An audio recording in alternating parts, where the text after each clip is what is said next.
Bueno, otra palabra extraña, la escatología. Escatología, sí. ¿De Escatología qué es se trata? la doctrina del estudio de los últimos tiempos, de la conclusión del, de la creación, la conclusión del plan de Dios para con su creación, podría ser el estudio de la escatología, ¿no? De los últimos tiempos.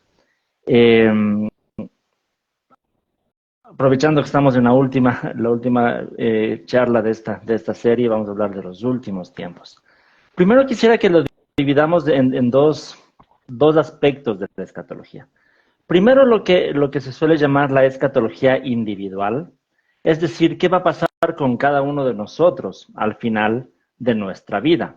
Si nos ponemos a pensar qué hay después de la muerte, ya es escatología, pero es una escatología individual. Y el otra área es la escatología general, que sería lo que va a pasar al final de la creación, al final del mundo. Mm, Pero debemos partir por la escatología individual. ¿Qué es lo que pasa con nosotros, con los seres humanos, después de nuestra muerte, ¿no?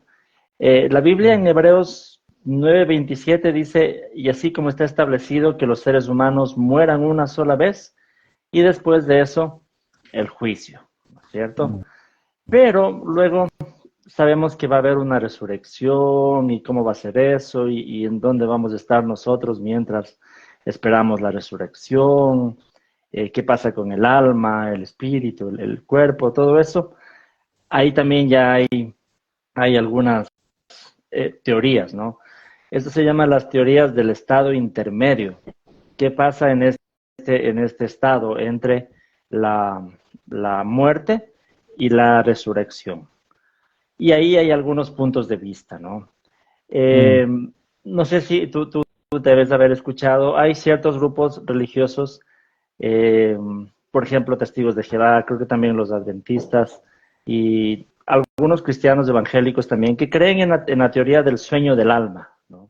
Que la persona cuando muere, el alma está en un estado inconsciente, es decir, no está consciente, sino inconsciente, simplemente aguardando la resurrección. Es Ujú, un punto de vista, ¿no?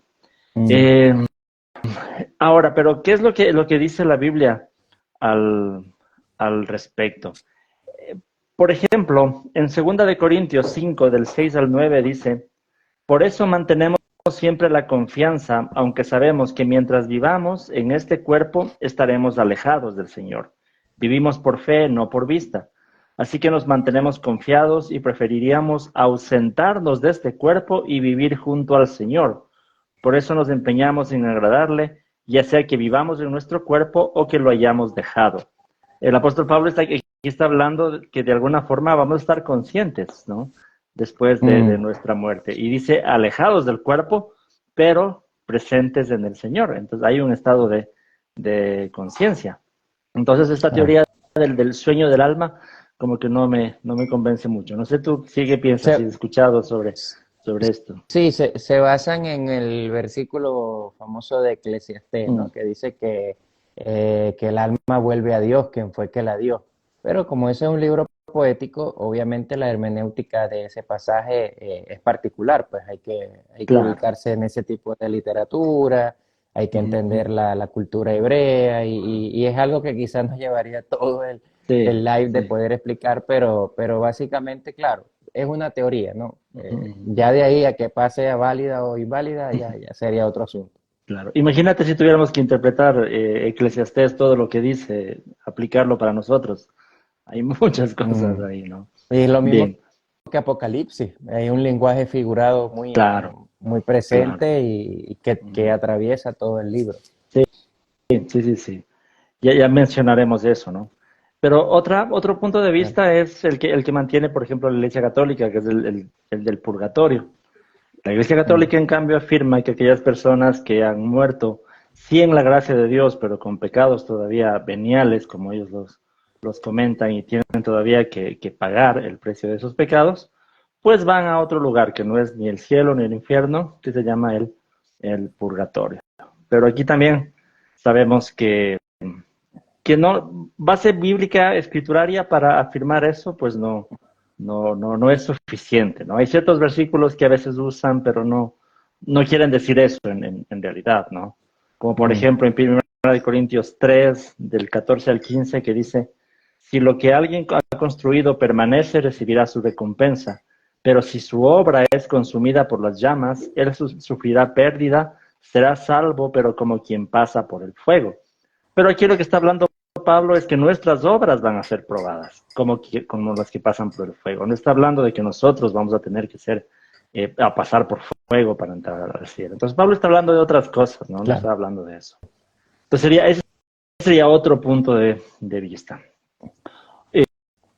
Pero, ¿qué pasa en realidad? Entonces, según como mencionamos estos textos de lo que dice el apóstol Pablo, que quisiera estar ausente del cuerpo, pero presente con Cristo, nos dan a entender que de una u otra forma este estado intermedio es un estado de conciencia, sí, de estar con Dios, Mm, pero no es mm, la esperanza final que tenemos como cristianos. Ahí está el tema, no es la esperanza final, es un estado precisamente eso, estado intermedio, hasta que llegue la esperanza final, que es de la resurrección, ¿sí? Entonces, y ahí sí viene lo que es la escatología general de toda la creación. ¿Qué va a suceder al final de toda la creación? O escatología cósmica, dicen algunos teólogos.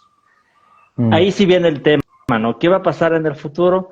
Hace unos meses, creo que atrás, hicimos también contigo un directo sobre el dispensacionalismo, ¿no? Que es una teoría, un punto de vista que incluso tienen todo un Una de las posturas calendario escatológicas. Ajá, exacto. Que presentan, Mm, como te digo, incluso todo un calendario de cosas que van a ir sucediendo, ¿no? Pero tal vez sí, si hoy nos enfocamos en aquellas cosas que sí estamos claros que van a suceder, ¿sí? Y lo que sí estamos claros que va a suceder, y lo principal de todo, es que Jesús va a regresar por segunda vez, ¿sí? Esa es una verdad correcto. que como cristianos todos estamos de acuerdo. Así Y es. sabemos que es una verdad revelada desde el Antiguo Testamento, ¿cierto? En el Antiguo Correcto. Testamento ya se habla de la primera venida de Jesús, pero también muchas veces se menciona el día del Señor, como cuando Dios venga ya a juzgar y establecer su reino, que son cosas que no se cumplieron en su primera venida, pero que se cumplirán en la segunda venida de Jesús. Entonces, desde el Antiguo Testamento ya Correcto. estaba esto afirmado, ¿no? Eh, ¿Qué más? Y claro, es una verdad que Jesús mismo lo enseñó, ¿no? Por ejemplo, en Juan 14, del 2 al 3 dice, en el hogar de mi padre hay muchas viviendas, si no fuera así ya se los habría dicho a ustedes. Voy a prepararles un lugar y si me voy y se lo preparo, vendré para llevármelos conmigo, así ustedes estarán donde yo esté. O sea, Jesús es algo que lo prometió, ¿no? Entonces, por eso es como que cristianos es una de las verdades que no podemos negar. Jesús Claro. volverá, ¿no? Y a manera de broma, ¿no? Para Ujú. ponerle un poquito de humor al asunto, y ya no sabemos hasta el color, porque dice que van a ser moradas. Ah, ya. Claro. Vamos a las moradas Sí, eternas. Sí, sí. sí, Yeah. claro. Claro, claro, claro. Ahora, lo que no sabemos, y eso sí es muy importante afirmar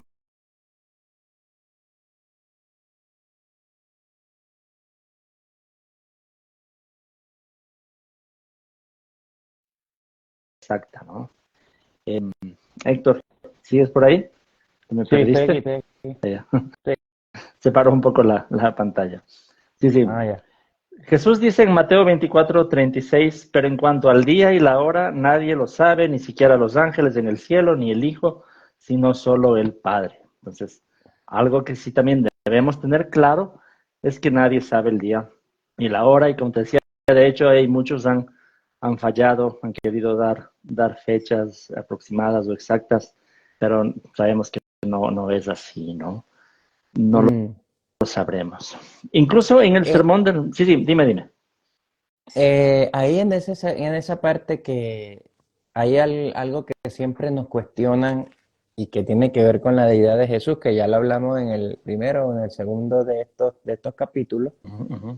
ahí donde Jesús dice que ni siquiera el Hijo lo sabe, pero hay algo que tiene que ver con la interpretación, con el lenguaje, quizás es un problema de la traducción o o sencillamente tiene que ver con que en real, porque a ver, la deidad de Dios, o sea, de Jesús como Dios se manifestó aún estando Jesús en el cuerpo humano. Pues, por ejemplo, él podía saber lo que pensaban las personas, él dio profecías y una cantidad de elementos que evidenciaban su deidad.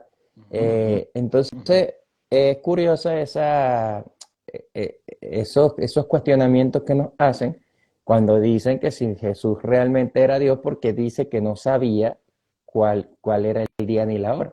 Porque una cosa es que no la pueda revelar y otra cosa es que realmente no la supiera. No sé si tiene que ver con un problema de traducción. Cómo lo has evaluado tú? ¿Cómo lo has revisado en tu Mm, análisis? No, yo no creo que tenga que ver con un problema de traducción. Yo creo que aquí viene lo que se conoce en teología como el misterio de la kenosis. ¿Qué es esto? Kenosis es una palabra en el idioma griego que significa vaciarse o despojarse. Es la palabra que usa Pablo cuando en Filipenses 2, 6, creo que dice que Jesús, siendo en forma de Dios, no estimó el ser igual a Dios como algo que aferrarse, sino que se despojó de sí mismo, se vació, ahí usa este término, por eso se conoce como la kenosis. Y la pregunta siempre ha Mm, sido de qué se vació Jesús, ¿no? Eh, mm, como tú dices, él seguía siendo Dios, conservaba incluso los atributos divinos, pero en su humanidad es como que voluntariamente Dios decide no hacer uso de muchos de sus atributos. Por ejemplo, la omnipresencia. Mientras estuvo en este cuerpo físico, Jesús no era omnipresente. Entonces, la humanidad sí tenía ciertas limitaciones. Jesús se mm, cansó, necesitaba dormir, necesitaba alimentarse, es decir, tenía ciertas limitaciones humanas. No porque no fuera claro. Dios, sino que al aceptar la humanidad, también acepta tener ciertas limitaciones, por lo menos en su humanidad antes de su resurrección y su glorificación, ¿no? Claro, correcto. Sí, eso también podría, he especulado en eso justamente yo te iba a citar era en Filipenses, Uh -huh. donde él dice que él siendo Dios no estimó el ser igual a Dios como cosa a que aferrarse. Y Uh eso -huh. se ve también en el Hexemaní, o bueno, cuando vienen ya a apresar a Jesús, que Pedro ataque, que por cierto, hay algunas teorías que dicen que los discípulos tenían como una guerra civil preparada ahí, porque cómo tú vas a estar como con armas y esas cosas en un sitio donde se supone que estabas en oración, ¿sabes? O sea, esas cosas que se comienzan a desprender ahí con los elementos del texto, pero aún en ese momento él le dice a Pedro que, bueno, si hubiera querido defenderse, le pide al Señor que mande al Padre, que mande legiones de ángeles, que no se trataba algo de defensa, o sea, que no era que a Jesús le toma por sorpresa estas cosas, Uh -huh. Uh -huh. sino que él sabe, exacto, él a sabiendas de toda la situación, está claro y está convencido de que es una situación que debe pasar. Claro, claro. Uh -huh. Entonces, eso confirma esta parte que tú estás diciendo, pues que él, a pesar de tener toda esa conciencia, decide dejar esa potencialidad de la Exacto. deidad Uh que -huh. tiene, que él alberga, prefiere no utilizarla o la abandonó voluntariamente, Claro, pero que, a es ver, voluntario. Uh nos llevaría incluso al inicio, ¿no? De cuando -huh. el Uh plan -huh. eterno, que la Biblia no lo relata, pero uno dice, bueno, cuando Isaías dice, ¿quién irá por nosotros? Pareciera ser que es una forma también de evocar a lo que pasó en el Uh principio. -huh. Uh -huh. Uh -huh. Sí, sí, exacto, exacto, ¿no? Pero como tú dices, es algo voluntario de Jesús, no es que como que perdió sus atributos, nunca los perdió, ¿no? Mm, Simplemente decidió someterse a las limitaciones de la humanidad. Sí, correcto. eso. Ahora, por ahí se desprenden entonces lo que tiene que ver con las diferentes posturas escatológicas, pero no sé si quieres como que mencionar un poquito de qué se trata, pero más allá de eso, yo creo, me gustaría que vayamos a lo fundamental. de Ujú, estas ujú. cosas, ¿no? En las que todos estamos de acuerdo, como ya dijiste, por ejemplo, Jesús va a volver, aún los Ujú, católicos están, ujú. están claros de que Jesús va a volver. Sí, sí, sí, sí. Y qué otras cosas puntuales nosotros tenemos que tener claras y necesitamos Ujú, para nuestra vida diaria llevar una fe sólida, pues una fe genuina. ujú. Sí, yo creo que más que todo debemos tener claro un poco también las características sobre cómo va a volver Jesús. Porque tenemos que saber que Jesús va a volver, o sea, realmente va a volver de forma personal, como en su humanidad glorificada, claro, pero volverá en su humanidad. Porque de pronto a veces puede haber puntos de vista un poco más de la teología liberal, por ejemplo, de que la segunda venida de Jesús no es en realidad Jesús regresando, ¿no? Sino más bien una manifestación de la espiritualidad, donde la fe cristiana crece, qué sé yo, ¿no? O sea, como de forma espiritual más Mm. que real. Lo mismo que dice Alegorizado. eso, alegorizado. Lo mismo que afirman con la resurrección, por ejemplo, ¿no? Mm. Pero obviamente en el texto bíblico sabemos que Jesús va a volver de forma real, no metafórica, porque incluso cuando Él se fue y es ascendido al cielo en el libro de los Hechos, en Ujú. Hechos 1:11, los ángeles les dicen a los apóstoles galileos, ¿qué hacen aquí mirando al cielo? Este mismo Jesús que ha sido llevado de entre ustedes al cielo, vendrá otra vez de la misma manera que lo han visto y entonces volverá. Lo que sí sabemos que no volverá es con un cuerpo humano como antes de su resurrección, sino volverá glorificado también para no dejarnos engañar con tantas personas que dicen yo soy la segunda venida de Jesús, ¿no? De hecho, ha habido personas así. Pero Mm. no, cuando Jesús venga, vendrá en su reino y en toda su gloria, ¿no? Exacto. Incluso es no sé si es una referencia cruzada o un pasaje paralelo del mismo evento en la tumba. Los ángeles también dijeron, aquí, ¿por qué lo buscan aquí si ya no está aquí? Él Ujú, ujú. resucitó. Exacto. Más o menos tiene que ver con eso, Claro. ¿no? Que así como se fue, vendrá. Ujú, ujú. Exacto, exacto. Claro, en la resurrección se ve también que no fue simbólico, fue literal, por eso los ángeles dijeron, no está aquí y no estaba el cuerpo, ¿no? Entonces es Ujú. una resurrección real, corporal. Igual su segunda venida, ¿no? Lo que se suele un poco debatir ahí es si es que antes de esta segunda venida hay otro evento, que es lo que en el dispensacionalismo se conoce como el rapto, ¿no? El arrebatamiento, pero que es antes de la venida de Jesús. Es como que Jesús de alguna forma viene, pero en secreto, no públicamente, para llevarse a su iglesia y luego, después de 7 años de esto, vendrá en toda su gloria. Eso ya es ahí una diferencia con la perspectiva pretribulacionista, se llama esta, del dispensacionalismo, pero, pero de que va a venir en toda su gloria, estamos de acuerdo. Ahora, ¿Tiene si es que hay soporte antes de eso un bíblico? rapto, mira, esto es interesante porque la única vez donde se menciona literalmente esta palabra, ¿no? Es en 1 Tesalonicenses 4:16-17, donde Pablo dice, el Señor mismo descenderá del cielo con voz de mando, con voz de arcángel y con trompeta de Dios. Los muertos en Cristo resucitarán primero, luego los que estemos vivos, los que hayamos quedado, seremos arrebatados junto con ellos en las nubes para encontrarnos con el Señor en el aire. Y así estaremos con el Señor para siempre. La, Muchos dirán, los dispensacionalistas dirán que este pasaje habla de este rapto secreto antes Ujú. de la segunda venida de Jesús. Sin embargo, no creo que haya nada en el contexto que nos haga pensar eso. Parece que más bien Pablo está hablando ahí de la segunda venida de Jesús, de cuando Jesús descienda del cielo con voz de mando, con voz de arcángel y con trompeta de Dios. O sea, no va a ser muy secreto que digamos, ¿no? Mm. Todo, ¿quién no se da cuenta de esto, no? Voz de mando de arcángel con trompeta de Dios y que resuciten los muertos y los vivos seamos llevados con él. Entonces, parece que Pablo más bien está hablando solo de la segunda venida de Jesús.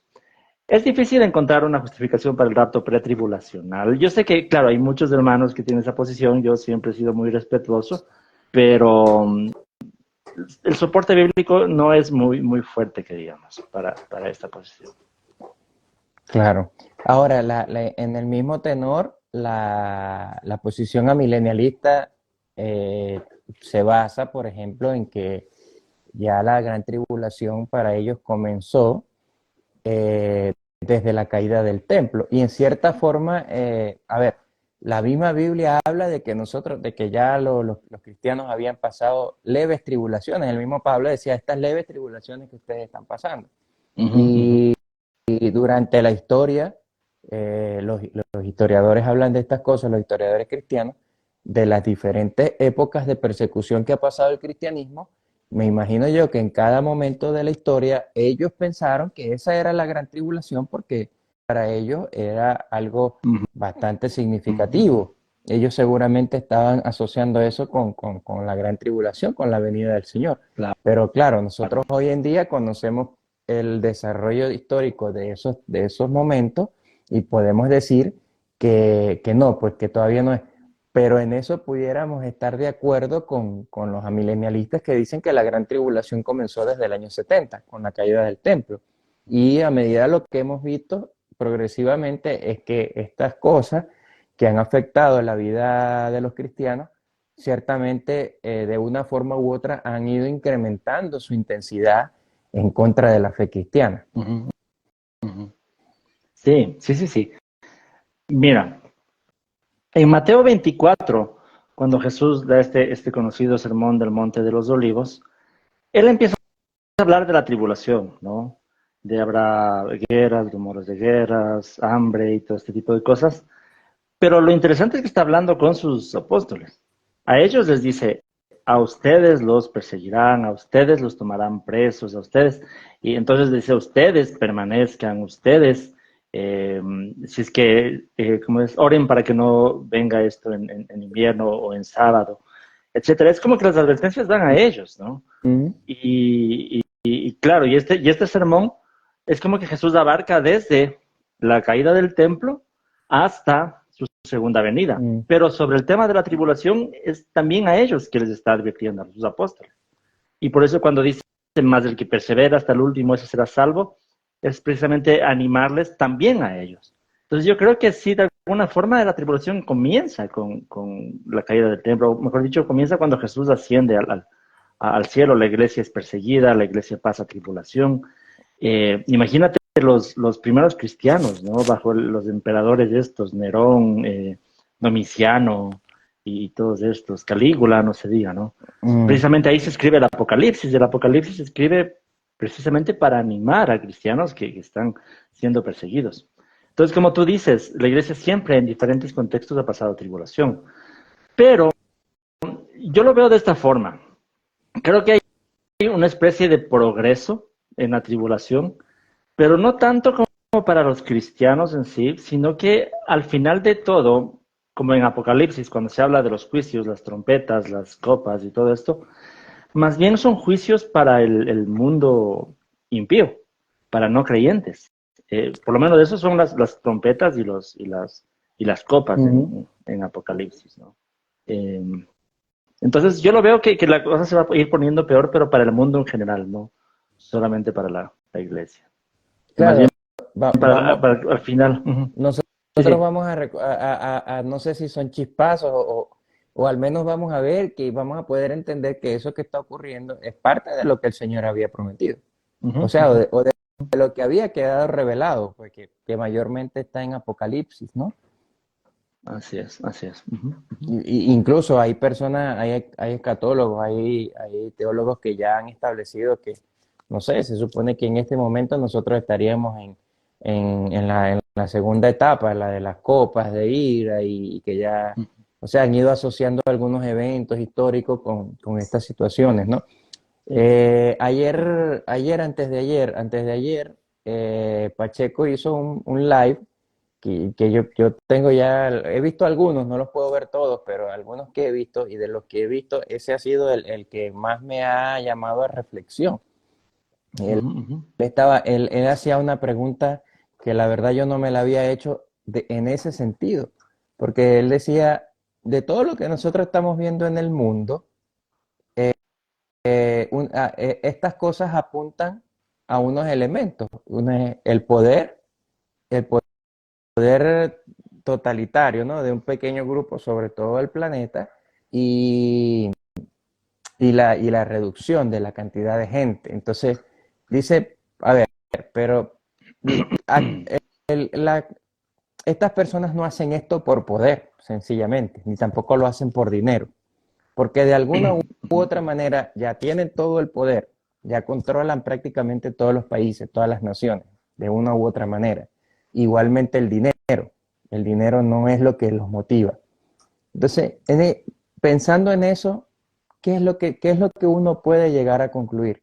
Entonces ahí es donde dice, necesariamente es algo metafísico que mueve los hilos de toda esta realidad que nosotros estamos viendo. Y claro, cuando tú te detienes a pensarlo, fuera de entrar en etapa o en un paréntesis conspiranoico, tú tienes que decir, oye, pero tiene que ser verdad, porque para nosotros que somos cristianos está escrito, dice que va a haber que el enemigo se va a revelar, que va a controlar todo el mundo, que va a tener un sistema único de gobierno en el que las cosas van a funcionar como él dice.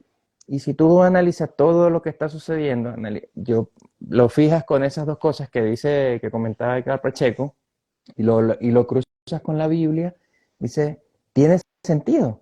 Tiene sentido que estamos en la etapa donde ya lo que viene es una revelación o una demostración de los elementos espirituales que están detrás de todo esto que nosotros vemos en forma natural. Pero lo más triste de todo eso es que hay gente que lo está viendo en forma natural, pero no lo está dimensionando a lo que está detrás, a lo que trasciende de todo eso. Sí, sí, en eso estamos de acuerdo. Yo creo que siempre habrá un sistema, como dice él, no metafísico, o algo que está detrás, pero también de algo visible, que es los sistemas de poder humanos, ¿no? Como, por ejemplo, el Imperio Romano, cuando perseguía al cristianismo. O sea, Mm, era el Imperio Romano visiblemente, pero sabemos que había algo atrás de todo esto, ¿no? mm, Por eso yo creo que más bien en el Apocalipsis son como paradigmas que se van repitiendo a lo largo de la historia, en cada época. En cada época hay la bestia que oprime al pueblo de Dios. mm. Y era el Imperio Romano en ese tiempo. Y así, entonces en este tiempo también podemos ver que sí, hay todo un sistema que está movilizándose en contra de la fe cristiana, ¿no? Y entonces hay Claro. algo más allá que solo lo visible. Sí, en eso Ahora, estamos de acuerdo. yo sé que esto es apasionante y bueno, yo creo que, a ver, una vez leí unas estadísticas que de los libros cristianos lo que más se venden es lo que tiene que ver con escatología y lo que tiene que ver con el Espíritu Santo. No por nada eso está en esos niveles, ¿no? Pero es también ese elemento del ser humano, del morbo y de esa condición natural que nos lleva a querer estar en el futuro más que en el presente y aferrarnos a esa incertidumbre y al qué va a pasar. Lo mismo que los apóstoles le decían a Jesús, Señor, ¿cuándo serán estas cosas? Y a mí me gustó mucho un estudio que yo hice del libro de los Hechos. eh, Traté de hacerlo lo más lento y lo más... por cierto, ahí está Luis Miguel Cabrera, que él me acompañó en ese estudio porque fue un estudio que hicimos en la iglesia en casa, eh, leyendo la palabra dunamis. Y se ha popularizado. Ojo, yo con esto no quiero traer nuevas teorías ni nada, te voy a decir lo que yo encontré. Pues yo puedo estar perfectamente en una idea que no tiene nada que ver, pero a lo que yo llegué fue, yo cuando reviso el significado de la palabra dunamis, claro, popularmente se ha relacionado con poder, con poder de manifestar cosas en el nombre de Dios. Eso es lo que normalmente se nos ha predicado y se nos ha enseñado, pero cuando yo reviso las acepciones en griego de dunamis, una de esas acepciones, o la última, es propósito.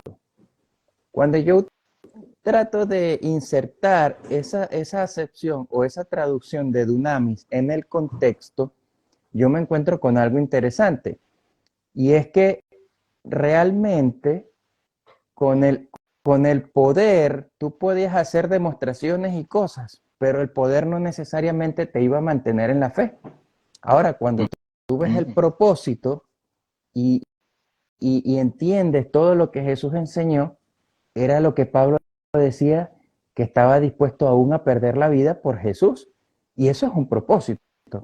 A ese sentido de Dunami, yo le encontraba más valor para ese momento que al propio sentido de tener poder, porque el mismo Jesús dice, ustedes en algún momento me dirán, Señor, Señor, en tu nombre echamos fuera demonios, aquí y acá. Entonces, las otras cosas que popularmente se le ha asignado a ese Dunami, el mismo Jesús en varias partes de la Escritura las refuta. En cambio, el sentido de tener un propósito es lo que siempre Jesús apuntó, que tuviéramos la mirada en las cosas del cielo, que estuviéramos firmes sobre sus enseñanzas, que tuviéramos fe en sus palabras, en su venida y en todas las cosas que Él nos había dicho, etcétera, etcétera, ¿no? Entonces, eso para mí fue algo que realmente me explotó la cabeza. Yo dije, si tal vez nos han, vuelvo a decirte, o sea, esto es una especulación mía, pero por lo menos tiene un poquito de sentido a la luz del significado de la palabra. Y si realmente nos han predicado esto incompleto, o esto es una parte que tenemos que considerar, además de las otras obras del poder del Espíritu Santo en nuestras vidas, el poder más grande es que podamos mantenernos en la fe, ¿no? Y ahí a lo que voy de que cuando te decía hace un momento, que hemos sido sensacionalistas, estar pendientes de cuándo viene, de que si no viene. Cada vez que pasan estos eventos con Israel, que la otra vez yo decía, son unos ciclos que se repiten, cada 3 o 4 años vuelve otra vez a ebullir la situación y inevitablemente sale, ya viene el Señor, sí que estos son los últimos días, pero ¿cómo nosotros estamos viviendo nuestro día a día, hoy, con ese propósito, para estar tranquilos y seguros de que la promesa que a nosotros nos fue dada se va a cumplir, porque Jesús no es hombre para mentir, ni hijo de hombre para arrepentirse? Sí, sabes que tiene bastante sentido, ¿no? Pero creo que lo uno no anula lo otro y creo que esto se puede unir cuando vemos en el contexto, cuando les dice Jesús de esto, no recibirán poder, y luego les dice, y serán mis testigos en Jerusalén, en toda Judea, en Samaria y hasta el último de la tierra. Entonces, como que de alguna forma está el propósito de ese poder. O sea, no es un poder así nomás para que vayan y hagan milagros, sino para que sean mis testigos y para que se cumpla el propósito de Dios, que es llevar el Evangelio hasta los confines de la tierra. Entonces, a la final, para eso era, ¿no? el poder, para cumplir Claro. con el propósito, ¿no? Sí, de hecho está dentro del mismo texto también, ¿no? El Claro. asunto de esa palabra que también estás trayendo a colación ahora, ¿no? Entonces, en ese sentido, y ahí ya como para irle dando forma a esta conversación de hoy, sí, claramente nosotros tenemos que, a ver, fuera de que nos ubiquemos en una, por cierto, que yo soy metodista libre, la denominación en la que yo me congrego es metodista libre. Y hace poquito me enteré, fíjate que uno cada vez está, cuando uno está dispuesto a aprender, organizacionalmente, la Iglesia Metodista Libre, hasta donde sé y hasta lo que he investigado, parece ser que no tiene una postura escatológica definida.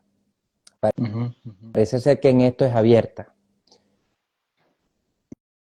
Yo, en lo personal, yo tengo mucha afinidad con el pretribulacionismo histórico. Bueno, por lo que representa, ¿no? Es lo que se supone que asumieron los apóstoles y todas estas cosas. Pero bien, fuera de que nosotros no tengamos una postura escatológica definida, hay un evento, un único evento, si queremos fijarnos en algo, y es que Jesús va a venir. Pero eso no lo podemos ver como algo catastrófico. Eso tiene que ser más bien una luz de esperanza. Lo mismo que la interpretación del Apocalipsis. Y en eso quiero que nos enfoquemos en estos últimos minutos. ¿Qué tenemos que hacer nosotros con estas cosas para vivir una vida que entienda que van a ocurrir estas cosas? El mismo Señor dijo, o sea, estas cosas son necesarias que ocurran, pero tengan paz, porque yo he vencido. Exacto. Mira, lo que tú dices es una verdad, ¿no?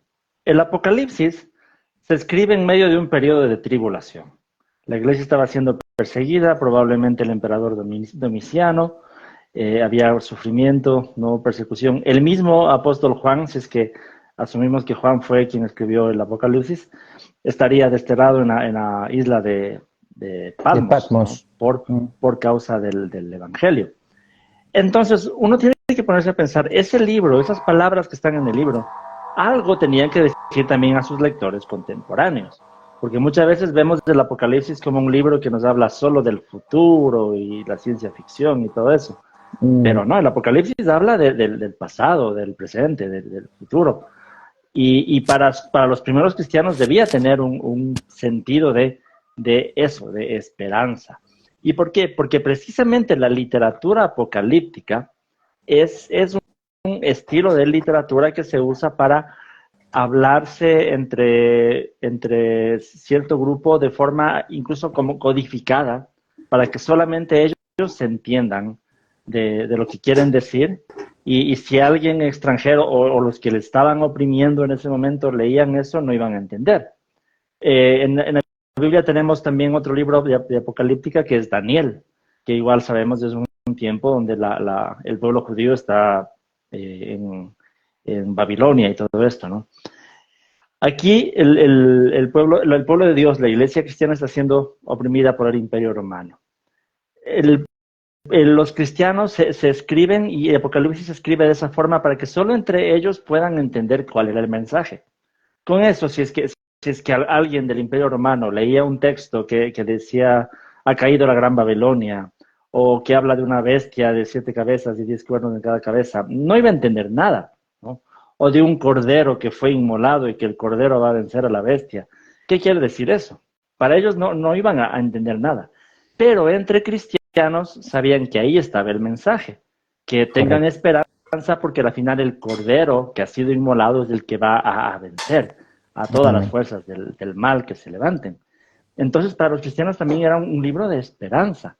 Y como yo te decía, para mí el Apocalipsis son paradigmas que se van repitiendo a lo largo de toda la historia. Y es Mm, lo mismo. Si es que hoy enfrentamos persecución, si es que hoy tenemos dificultades, si es que hoy eh, se nos hace difícil la vida por nuestro cristianismo, pues el libro de Apocalipsis nos dice, pues tranquilo, el Cordero ya ha vencido. Y el Cordero en algún momento le quitará todo el poder al diablo, a Satanás, a la bestia. Y el Cordero juzgará. Y tendremos una nueva Jerusalén, eh, un nuevo cielo y nueva tierra, ¿no? Como lo presenta el correcto, Apocalipsis.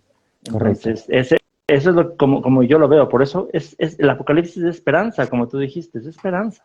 No es Correcto. como algunos hermanos leen el libro y dicen, pero qué miedo lo que va a La pasar. catástrofe. No, el temor ahí es para el que esté sin Cristo. Para el que esté Exacto. con Cristo es una esperanza. Es una Claro. esperanza. Y algo también bien interesante, bueno, por cierto, saludo al doctor Enuel que se conectó por ahí, no sé si permanece, lo vamos a tener en diciembre en la semana antigarrotero. Algo, Yeah. algo, algo particular que tiene el libro de Apocalipsis, que también lo aprendí recientemente con el hermano Néstor Díaz, por cierto, en un curso de hermenéutica, Uh -huh. es que el Apocalipsis, además de que es una literatura bien complicada de entender, tiene elementos que son tajantes, que son precisos en su desarrollo. Y uno es la progresividad. Por ejemplo, el que es, el que era y el que ha de Y el venir. que ha de O venir. sea, es Uh -huh. una hermenéutica que está en constante desarrollo, que no necesariamente se ubica en un momento y un espacio determinado, sino que va a ir avanzando a medida que la historia se vaya desarrollando. Eso es algo súper interesante porque eso nos obliga a ver en qué parte de ese desarrollo teológico estamos nosotros hoy. Uh Y -huh. Uh claro, -huh. teniendo en cuenta eso, ¿no? De que, bueno, va a venir Jesús, qué tan cerca estamos, o estamos viendo ya determinadas tales señales que él había prometido.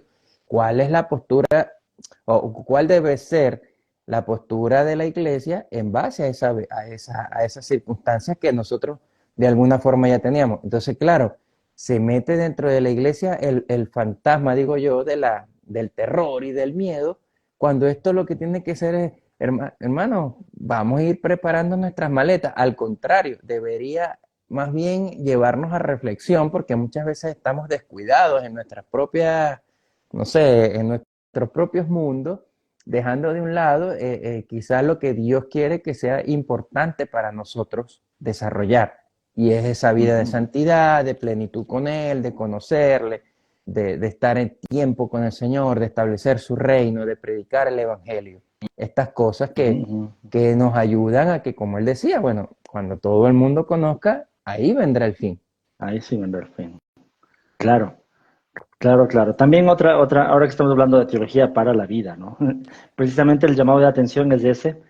Cuando Jesús dijo que cuando Él venga, vendrá como un ladrón en la noche, precisamente es una invitación para estar preparados. Y mira, en Mateo 24, bueno, es el sermón de la tribulación y todo esto, ¿no? Pero Mateo 25, Jesús empieza a contar parábolas, en cambio, ¿no? Como la parábola de las ovejas y las cabras, cuando venga a juzgar, o la parábola, no sé si ahí mismo está de las vírgenes insensatas, pero que también tiene que ver con eso, con aquellas que no estuvieron preparadas para cuando Jesús regrese. O la parábola de los talentos también, es lo mismo. Jesús va a regresar y te va a preguntar qué hiciste con tus talentos, con tus dones. Entonces, todo Mateo 25 es un llamado precisamente a estar preparado. Y la mayoría de las parábolas de Jesús es un llamado a estar preparado, porque será como ladrón en la noche. No sabemos en realidad el día ni la hora, no sabemos cuándo. Vendrá como el relámpago, ¿no? Como un ladrón en la noche. Entonces, uno cada día tiene que vivir como que Jesús ya regresa.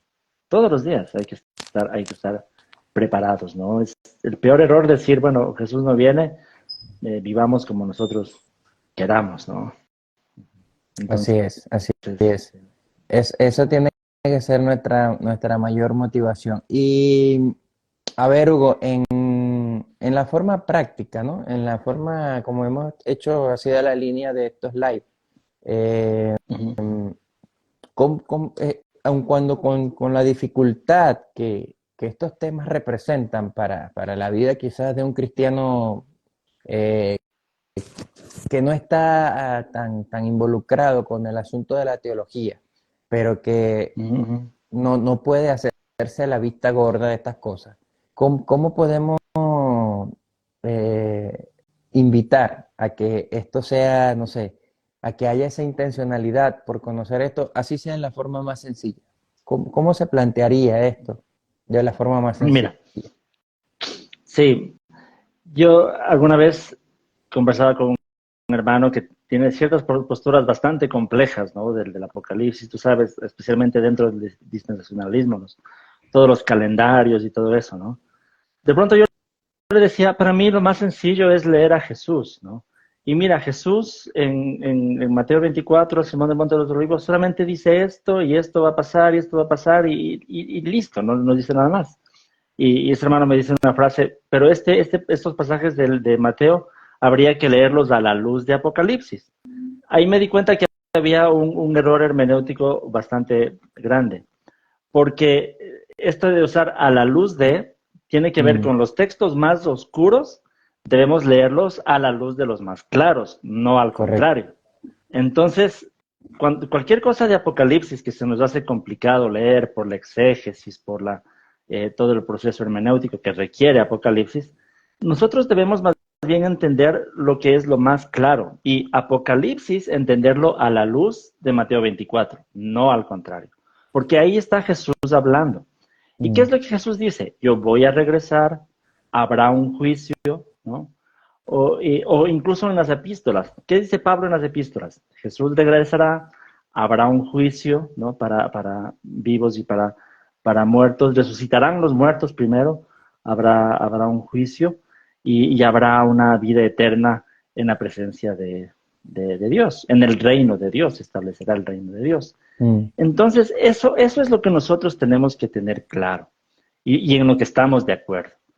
De ahí hay un montón de detalles que no vamos a estar de acuerdo, pero si es que tenemos el tiempo y nos interesan estos temas, profundizaremos. mm. Pero sí abordemos desde lo más claro.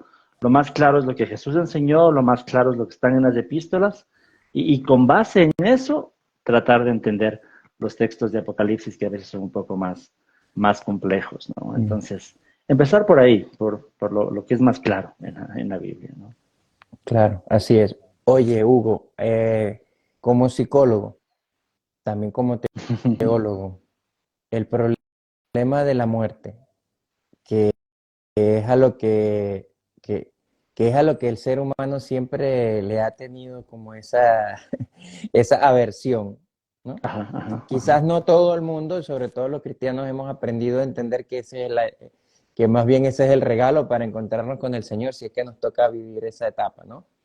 Pero cómo la muerte se ha convertido en vez de ser nuestra vía de esperanza también, en cierta forma, para el cumplimiento de esas promesas de nuestras vidas, más bien lo evitamos porque tal vez no estamos dimensionando de la forma correcta. Entonces, eso Ujú. en el elemento o en el escenario escatológico, ¿cómo nosotros de cristianos tenemos que entender la muerte y cómo tenemos que vivirla, si es Ujú, que nos toca vivirla?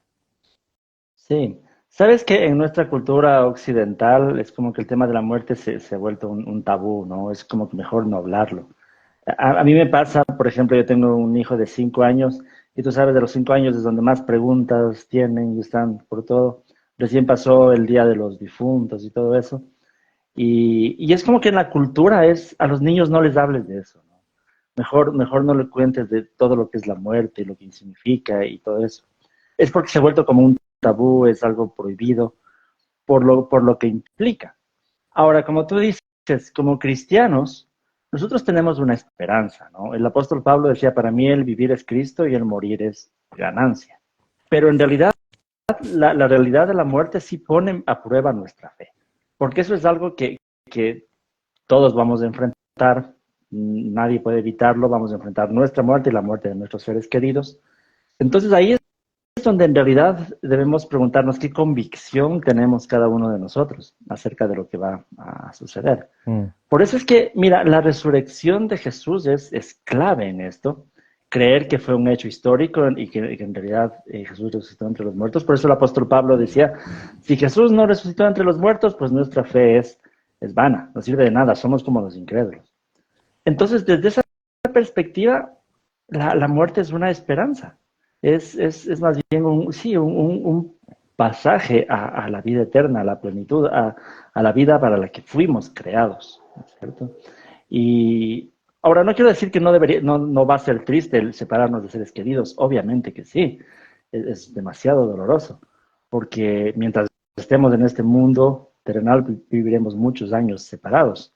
Pero en todo caso, en lo interior sí queda esa esperanza, sí queda esa esperanza. Y eso es lo que como la fe cristiana aporta. A mí personalmente la fe cristiana me aporta con eso, esperanza. Porque más allá de como psicólogo, más bien como, no sé, desde la filosofía, si no hubiera esperanza para más allá de la muerte, si uno se muere y se acaba todo, y no solo eso, sino que al final el universo, según las leyes de la física y la entropía y todo eso, en algún momento va a dejar de existir. Sean miles, millones o miles de millones de años, pero en algún momento todo va a dejar de existir. ¿Cuál es el sentido de todo? Yo me sentiría mm. en un vacío existencial, pero tremendo. O sea, ¿cuál es el sentido de estar vivo? ¿Cuál es el sentido de guardar ciertos valores morales o no sé? Es un O de vacío hacer el bien. existencial tremendo. O de hacer el bien, claro. O sea, no habría un sentido para nada si al final todo se va a acabar. Todo se va a acabar. No solo cada uno de nosotros al morir, sino Mm, todo el universo se va a acabar. ah, Porque por lo menos uno podría decir, me muero, pero queda mi recuerdo, queda las cosas que he hecho. Escribí un libro, planté un árbol, ¿cómo saben decir, no? Tuve hijos, o sea, algo queda. Pero claro. igual, a la final, el universo entero se va a acabar y no volver nada. Entonces, a mí me llenaría eso en un vacío existencial tremendo, tremendo. Así Entonces, es. y eso es lo que me aporta la fe cristiana, me aporta esperanza. Y eso es todo. Así es. Saludo al hermano Hugo Donoso, que es como un padre que Dios me regaló aquí en Chile. De verdad que ha sido una persona muy especial para mí. Me da mucho gusto verlo por ahí. Por aquí André25 dice, un saludo, tengo problemas con el lago de fuego en Apocalipsis. No sé si es literal o metafórico. Hasta he escuchado que el fuego no es literal y en Apocalipsis hace ver como que sí. Claro, pero Apocalipsis también dice que habrá una bestia con 7 cabezas y 10 cuernos en cada cabeza. Como que no es muy literal que digamos eso, ¿no? Yo creo que allí viene lo que estábamos hablando, el género literario. Hay géneros Claro. literarios. El género literario de Apocalipsis precisamente no es como para interpretarlo de forma literal. Entonces el fuego, ¿qué significa? Destrucción, significa también castigo. Puede haber muchos significados del fuego. No necesariamente creo que sea un lago de fuego literal. ¿Por qué? Porque incluso cuando Jesús habla, y esto lo he dicho en algunos videos que han causado polémica, sí, me han dicho un montón de cosas en estos videos, porque incluso cuando Anatema. Jesús, sí, algo así, cuando Jesús menciona el infierno, él lo compara con la Gehenna. En algunas traducciones más antiguas se usa la palabra Gehenna, que Mm, en otras modernas se usa infierno, pero no es así, sino la Gehenna.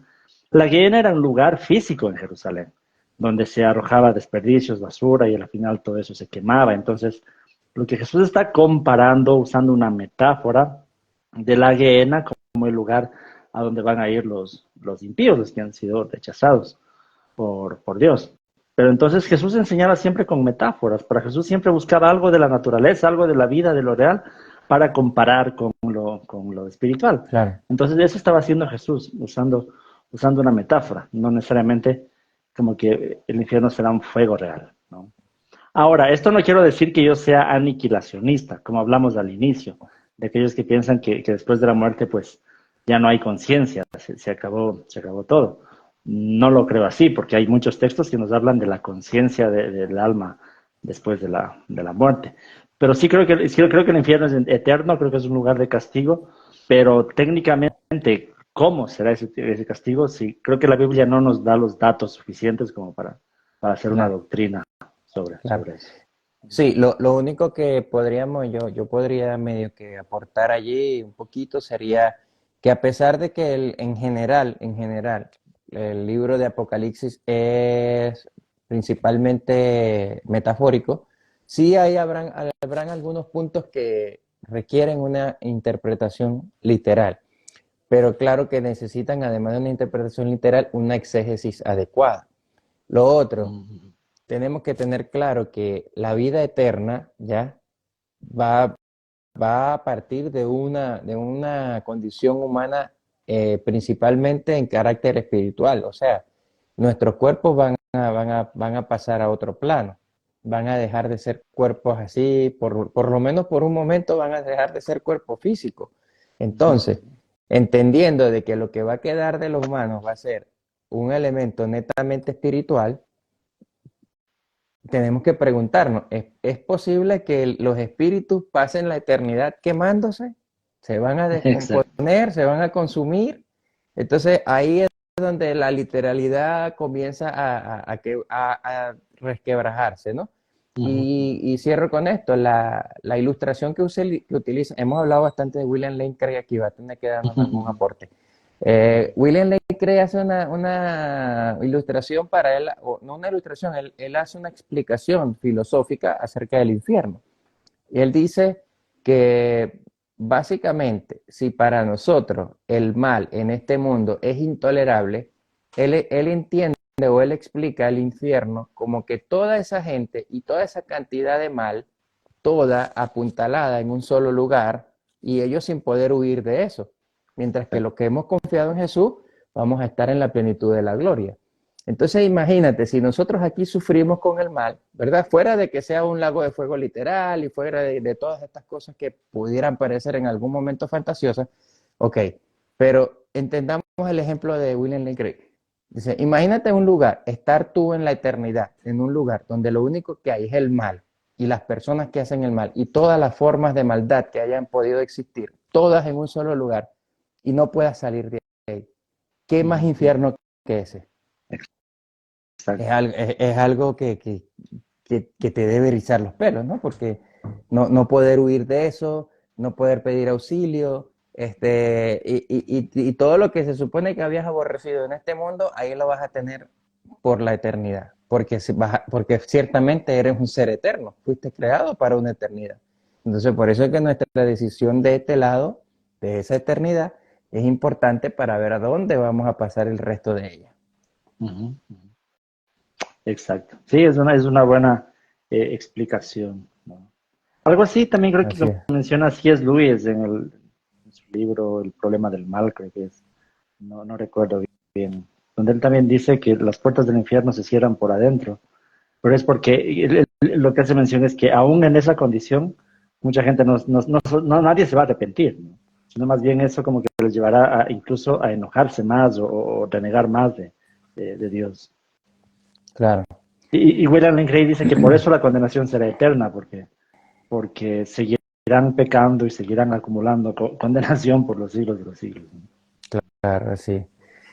Bueno, Hugo, tristemente aquí ya hemos llegado al final de esta serie de devocionales Ujú, teológicos ujú. sistemáticos para la vida diaria.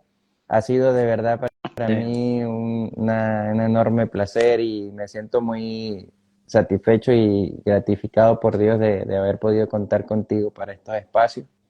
Eh, Agradecerte nuevamente que hayas tomado este tiempo. El hermano Jorge Filomenich, cuando dice que resucitarán unos para vida eterna y otros para condenación, claro, eso también se asocia con lo que tú comentabas hace un momento, ¿no? De esa teoría del descanso momentáneo, del Ujú, paréntesis ujú, para el alma, ¿no? Un ujú. poquito por ahí va la cuestión. Este, decirte que obviamente te voy a volver a molestar en algún otro momento. Este espacio igual es tuyo y todo lo que has aportado aquí ha sido de mucho valor. Yo sé que ya has estado aprovechando parte del material. Yo lo tengo ahí en el Ujú. archivo para más adelante comenzar a producir cositas y reels a partir de esto que hemos conversado, pero sinceramente me he sentido muy bendecido y muy satisfecho de todo este trabajo. Así que de verdad te voy a permitir para que hagas una invitación a tus redes, a lo que estás haciendo, ya lo habíamos comentado antes, pero vuelve otra vez a los que quizás vayan a ver posteriormente o estén conectados, lo que estás haciendo en tus redes y lo que esté próximo a ocurrir allí en tu entorno. Ujú. Sí, no, yo también agradecerte a ti por también este espacio y estar hablando de estos temas. Ha sido muy entretenido y edificante sobre todo. Y como tú dices, ¿no? De pronto ahorita nos tomamos un espacio también para pensar en temas o preparar algo más de material también. He estado estos últimos tiempos bastante enseñando en un lado a otro lado y necesito también un poco preparar un poco más. Entonces, eh, Ordenar. es- es- sí, volveremos nuevamente con ahí alguna otra serie de temas y eso sí. Estoy en todas las redes sociales como Cibersaulo, compartiendo sobre teología, Biblia, en YouTube especialmente, no es donde más ha crecido la comunidad. Y últimamente estoy haciendo incluso reuniones, se podría decir presenciales, pero En vivo. en vivo, ¿no? O sea, sí, en vivo, por Google Meet. Entonces, los lunes tenemos un tiempo devocional, los jueves tenemos clases de teología. Y sí, si alguien quiere participar, en mi perfil de aquí de Instagram hay un enlace donde dice grupo de WhatsApp, ingresan y ahí estamos siempre en contacto, ¿no? O si no, igual se transmite eso en YouTube, estos tiempos devocionales. Entonces, eso, Héctor, gracias y vamos a seguir aquí después en otra Así serie de es. temas. Sí, yo creo que viene una época que amerita también este tipo de espacio. Viene de Navidad, viene diciembre y siempre esto es un espacio más familiar. Yo también ya bajé la intensidad. Me está quedando solamente terminar el curso de canon bíblico, que era crítica textual y canon bíblico con el hermano Néstor Díaz. Ya lo que nos quedan Ujú. son 2 semanas para terminar. Y después de eso, bueno, mañana tengo un live con Edgar Pacheco por YouTube y el Ah, primero, chévere. Ujú. y el 1 de diciembre, pero ese es un live así como más, vamos a conocer al personaje que está detrás de esa multifacética presentación que tiene en las redes. Chévere. Y el 1 de diciembre vamos a estar hablando precisamente de lo que son las doctrinas fundamentales. Voy a entrevistar al doctor Eliud Asaf Montoya. Y después de eso ya creo que no tengo más así de actividades a nivel de redes. Hasta el año que viene que volvamos a retomar y ahí vamos a calibrar también, a hacerlo ¿cómo se llama? Un poquito de ayuno de redes sociales para Sí, sí, sí, recanalizar las fuerzas. siempre es bueno. Chévere, Sí. chévere, Así que chévere. bueno, despídenos con una oración entonces y quedando abierto para una próxima oportunidad, hermano. Listo.